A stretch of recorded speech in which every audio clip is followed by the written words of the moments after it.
Hey guys, so this is a bit of a change of pace video. It's not going to be about music or video games or sports or a list or anything like that. Today I'm going to be talking about the myth of the pickup artist and so-called female gurus and these kinds of people, what they say and what fault I find with it. However, this video is going to deal more so with the broader topic of heterosexual encounters as a whole from the male perspective, and how, from what I've seen and heard, most of the information out there that a lot of these guys read to help them get women or get laid or whatever they want is fallible and, oftentimes, doesn't work or address the core problems that already exist within themselves. So, first of all, I should preface this video by saying that I'm not going to be putting any one particular person or specific approach or ideology on blast. This isn't out of laziness per se. It's just not going to be beneficial when looking at this topic because a lot of the information you read or hear out there is repetitive, existing within its own little echo chamber. I also want to make two things clear. One, I never use this type of advice myself, and two, the opinions that I'm going to express in this video are mine and mine alone. I don't expect anybody to blindly follow what I have to say and take it as gospel. I think everybody should deduct their own opinions from their own experiences, while taking pieces of advice or knowledge from others that are applicable to their lives and situations, as I have done myself in my own life. That said, this video is more of an open dialogue, a stream of consciousness detailing my own observations and experiences. And, more than anything, this is just meant to be entertainment and a bit of a laugh, so, relax. The first problem I come across when looking at videos with titles like How to Seduce Women or 5 Things You Can Say to a Woman to Make Her Find You Irresistible is the same problem I come across when I see guys ask women how men should approach them, and it is this. 90% of the time, the focal point is the woman. What does she like? What does she need? What does she hate? What does she want? And there is only one answer to this question. Who gives a shit? Now, this may come across as callous, but hear me out. If you're a guy who's looking at these videos, asking these questions and beating yourself up mentally over the answers, then you shouldn't be asking what she wants. You should be focusing on why you feel the need to ask these questions in the first place. The reason why you shouldn't ask her these questions are threefold, and I'm going to break them down for you one by one. Number 1. Not all women want the same thing. This is probably the simplest one to explain, so I'm just going to get this one out of the way. All women are different. Therefore, not all women want or look for the same thing in a man. Ergo, the question is redundant. Now, this may seem like a disaster on the surface, but when we dive into other reasons why you, as a man, shouldn't ask this question, it'll become clear why it's not only such a bad thing, but ultimately will serve you better than if the opposite was true. When you look at some of these videos or read some of these blogs, you'll hear things like women love a man that dresses well, and women love a man with a lot of money, or women love guys with a six-pack. Now, these are all true statements in the sense that yes, there are a lot of women who like a guy who's well dressed. There are a lot of women who like guys with a lot of money. And yeah, there are a lot of women who like guys with a ripped midsection. Now, let's picture this guy like an amalgamation of all this. Tall, athletic, classically handsome, probably standing beside a sports car dressed to the nines in a designer suit. The kind of guy that a lot of men would look at and think, man, that guy must get a lot of pussy. And they're probably right. Typically, a guy with a lot of money is driven, unless he's an inheritance case. And if you put on an imposing physique on top of that, you've probably got a guy with a bedrock of self-belief that is conducive to getting a lot of things in life, including pussy. Now, I want you to picture this woman. She's beautiful, but she's got long blue hair, tattoos all over her arms, legs, neck and everywhere else, piercings in every orifice, probably wearing some kind of a latex catsuit. Do you think this woman is going to want to date or sleep with the guy we conjured up a moment ago? Honestly, probably not. Look, I'm a heavy metal fan and spent much of my young adult life in rock and metal bars.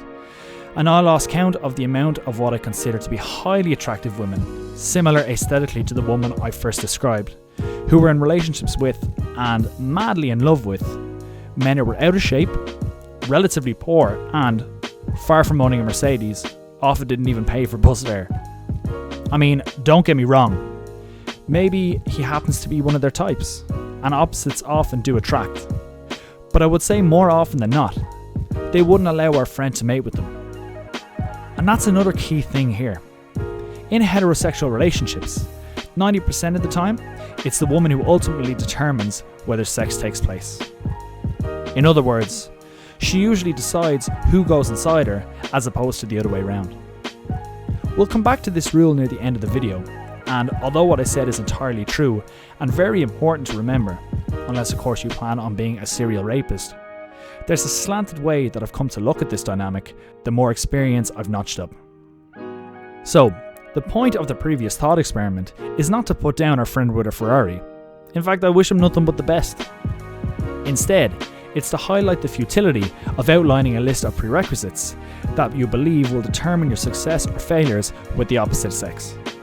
Because if you do, and these qualities or tactics don't work, then you're left feeling lost and, worse, fake. Which leads me to my next point, which is this. Number 2, be true to yourself. Far from being a self-help or motivational bullet point, I want you to think of this one as purely pragmatic advice. Okay, let's take a slightly different spin on the last point I made about the things that quote-unquote all women want in a guy. And let's conjure up, say, 4 hypothetical things you should and should not say to a girl. Number 1, just say hi. Women love friendly guys. Number 2, never say, Jesus, you look like shite in that dress, or any comparable insult tactic.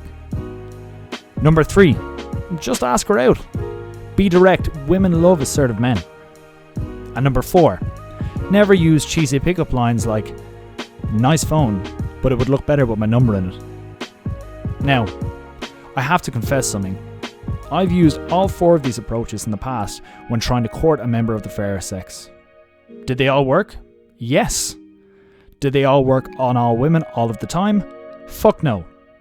But there are a number of nuanced factors, both external and internal, that led to these working or falling completely flat. Social intelligence and keen awareness of situations are key factors in determining your success with women. Being able to read a room and read a person, never mind a woman, but just people's body language in general, is an important life skill period, which just so happens to help your dating and sex life too. However, there can be exceptions even to a rule as steadfast as this. There have been times in my life where, filled with an irregular dose of hyperconfidence, I've gone up to groups of women whose body language, demeanour, and general aura screamed, "Do not approach," and, through perseverance or the giving off of my own good vibes, have attained one of them, and even 1 or 2 for a buddy or two, watching from the sidelines. Now, needless to say, there is a symbiotic relationship between what's going on inside your own head and how you interact with the world around you. And this is where we discuss the internal factors that determine your success with women and in other avenues in your life. Just as there will be examples in all our lives of successes, big or small, so too will there be examples of failings. Times in our lives when the fish ain't biting, the job ain't hiring, the phone ain't ringing, and things just aren't going our way. If you're going through a time like this in your life, chances are you're also going through a sexual dry spell. And this is far from a coincidence. These are those periods of our lives when not only are we not going up to these aforementioned women at the bar, turning water into wine and standoffish disdain into phone numbers and soaked sheets, we're striking out left, right and centre with anything female with a pulse. The reason for this is because, due to external factors in our lives, such as the loss of an occupation, the loss of a home, the disintegration of relationships, platonic or romantic, or internal factors in our lives, such as moments of self-doubt and depression, we are no longer at ease with ourselves. We are no longer comfortable in our own skin. Earlier on, I used the word confidence to describe a situation where I pulled a group of women who would have normally shot me or anybody else down. But in truth, I used the word on purpose so I could correct and highlight it here. Because to me, confidence is too ambiguous. Sure, we can list off a million things that give us confidence, getting laid as a man being among them. But people rarely dig deeper into what having confidence really means psychologically. Now, I'm no psychologist, But to me, being confident simply means being comfortable in your own skin. When you are completely at ease with who you are, it makes it much more difficult for people to fuck with you at your core foundationally. This, in turn, makes you far less inhibited, and this, of course, includes the pursuit of women. And this all, of course, ties in with being yourself. I realise the more I dig into this concept, the further down rabbit holes of fecking tangents I go into. But let's try and tie all this together. The more at ease you are, the easier it is to approach the hot woman at the bar. Simultaneously, the more genuine you are, the more success you will have. There isn't strictly a direct correlation between the two though. You won't always be completely at ease with yourself, but you should always try to be genuine, or at the very least, when you're approaching a woman. Why? Well, for one, women aren't stupid. I'm not trying to get on some feminist shit here, but some of the guys you see on YouTube would have you believe that if you bark a finite number of phrases at a woman, she'll be compelled to roll over onto her back and spread her legs like a cocker spaniel. Remember how earlier I highlighted how not all women would automatically sleep with our fictitious dream hunk based on looks and status? Well, the same applies for personality and approach. And that's why telling young, insecure men that there's only one way to skin a cat and remove some trousers is so futile. Notice I say approach and not game. I think game is one of the worst words conjured up to describe heterosexual male-female interactions.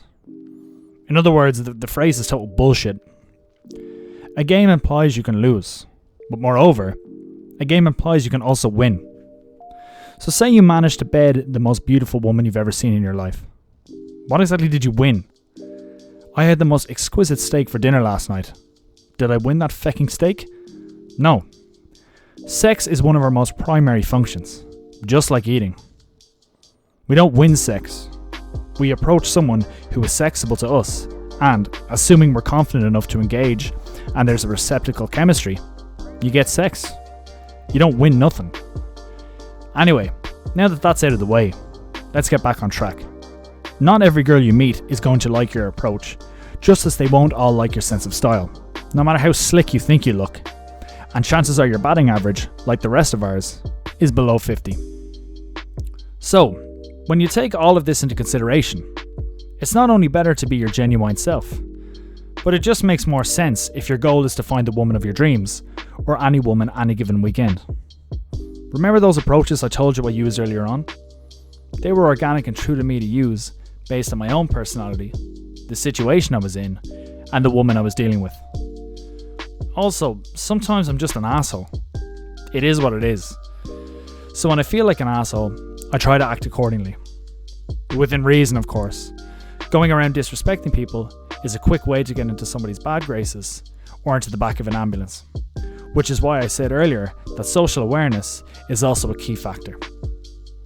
However, the more truthful you are, the more people will respect you, the easier it will be to be yourself, the more socially intelligent you will become. So while it may be true that on average the better looking, more successful guy will get laid more than the average Joe, and while it's absolutely true that the person with the higher social IQ is more likely to pull more ladies, just being yourself and your true self, warts and all, is vital for you and them. If you're a 6'4" stud athlete with a booming voice and huge presence, then be that guy. If you're the funny guy who uses schoolboy tactics to attract the women, then be that guy. Even if you're the socially awkward type, not particularly good looking, not particularly funny, not particularly or even remotely intelligent, still be that guy. If you're that guy, approaching the girl like the jock in the corner with the backwards turned baseball cap occupying half the dance floor, it just isn't going to work. If you walked up to her and said with absolute and painful honesty, you know, I hate these situations. I'd much rather be at home right now with one hand down my pants and another on the joystick on my PC playing World of Warcraft. I cannot guarantee you that she'd say, take me home now and spread me. But I can absolutely guarantee you she's much more likely to say that than if you approached her like Johnny Linebacker. And number 3, don't stress. This is kind of an amalgamation of the 2 previous points. We've established that not all the women you encounter that you want will want you. and that being yourself, as imperfect as it may be, is the best course of action, even if you feel like it isn't. When guys don't follow their instincts, say what they want, and go after what they want, even if they feel like they can't get it, again within reason, they feel insecure and worse, oftentimes resentful.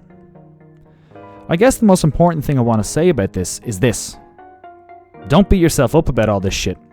About any of it. Personally, in my own life, I've gone from someone who, in my teenage years, was among the worst in my peer groups at approaching and attaining women, to being one of the strongest. Now, I'm not going to sit here and list all the women I've tapped like a wartime carpet bomber listing off civilians he slaughtered. And no doubt there will be guys out there far better than me at courting the ladies for whatever reason, probably numerous. However, I can say with as little arrogance as possible that throughout the years, I've become greater than average at the pursuit. The problem a lot of guys have is that they feel like women hold all the power over them. And they're right. If you think someone holds power over you, the chances are they do. To me, this is more of a perspective thing than a tangible reality. At the beginning of this video, I mentioned how ultimately, women mostly dictate the act of sex. And that's true.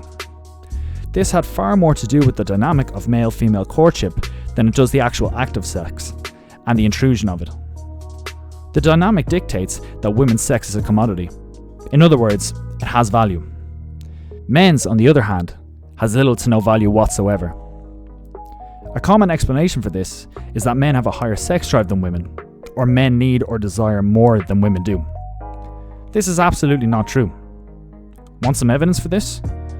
Next time you make a girl come, look how much she's enjoying the experience. And when I say come, I mean really come. Not the porno coming where they're giving you a play-by-play of the action, but where they look like they're actually having a seizure. The reason for this goes back to prehistoric times, where men clubbed women over the head and dragged them into a cave and just had their way with them like hyper-aggressive felines. And while this tactic soon died out for the most part, at least in the West, the other component which came out of this, the role of men as provider, did not. Up until the suffrage movement, which started about 150 years ago, it was a man's job to provide for his wife in 99% of instances, exceptions being like when the family was so poor they could not survive on a single income source. Now, it goes without saying that times have drastically changed. In most countries, women are allowed to, and for the most part, choose to work. However, just as we cannot change our evolutionary instinct and reactions, it is very difficult in the heterosexual paradigm to reverse our mating rituals. In fact, you can see these things occurring also in homosexual relationships, where couples often adopt traditionally male and female roles. Now, while no one is arguing that this shift is a good thing, the fact is that the onus is still on the man to pursue and woo the woman. But why? And I don't mean that as in I'm about to answer the question, because I'm not. I mean, I have my theories, but I don't want to go down one more rabbit hole than is necessary. Also, the truth is, it doesn't matter why. I mean, why as in why? Why feel insecure? The only answer to this is you shouldn't, and here's why. Yes, women have the luxury of maintaining a passive role in the process. They don't have to build up the calluses of rejection that you might. They don't have to go out and pursue, and, if they want sexual interaction, it's easy for them to get it, relatively speaking. But here's the key difference. Most women don't have the infinite luxury of choice. They have finite options, but by and large who they date, sleep with, and marry is dictated by the offers presented to them. Let me put it in the form of an analogy. Women are like business owners, rifling through CVs, holding interviews, and discarding resumes they don't deem qualify the man for the position. Seems pretty sweet, right? Well, in a way, yes, it is. But look at it from this perspective. Most women, like business owners, have no control over who comes knocking at their door looking for a job, and a very specific job at that. Very few of them aggressively recruit the men perfect for the position. Men, on the other hand, are always out there looking for the right job, or in desperate times, one that'll pay the rent until greater opportunities arise. But you have the luxury of going from one door to the next, And you also have the luxury of knocking on doors you like. Some doors are more desirable than others, and some are more intimidating than others. But you should never be afraid to go for an interview. The worst thing that can happen is that you get told no. Remember how nervous you were the first time you went for a job interview? I do. I was 16, sweating profusely, and a nervous wreck. Not too unlike my first sexual experience, actually. But I've had many interviews since then. And with each one, I develop a callus that allows me to approach the next one with more confidence than the one before. This is my CV. This is me. Take it or leave it. But I believe I'm perfectly qualified to get the job done. And this, for me, is what these gurus fail to teach people. They tell you to be confident. They tell you how to approach the hottest girl at the bar. They tell you what to say, when to say it, and how to say it. However, they fail to take three important things into account. They fail to mention that not every woman is the same, and not every woman will entertain you. They fail to mention that what they tell you to say to the woman may be completely counterintuitive to your own personality and lexicon, and therefore will almost certainly fail. And they also fail to remind you that, hey, it's okay to get rejected. Not because there'll be another one around the corner, but because you have the option of choice, the option of volume, and therefore more freedom than you realise. Look, this was not meant to be a preachy video. In fact, quite the opposite. These are just one man's experiences and one man's observations. It's not pro-man or anti-woman. It's actually a lot more apathetic than that. Ultimately, I just want people to go out, have some fun, find someone they're compatible with, and hopefully do it without the aid of a dating app or a cheeky 100 into the hand of an all too obliging pimp.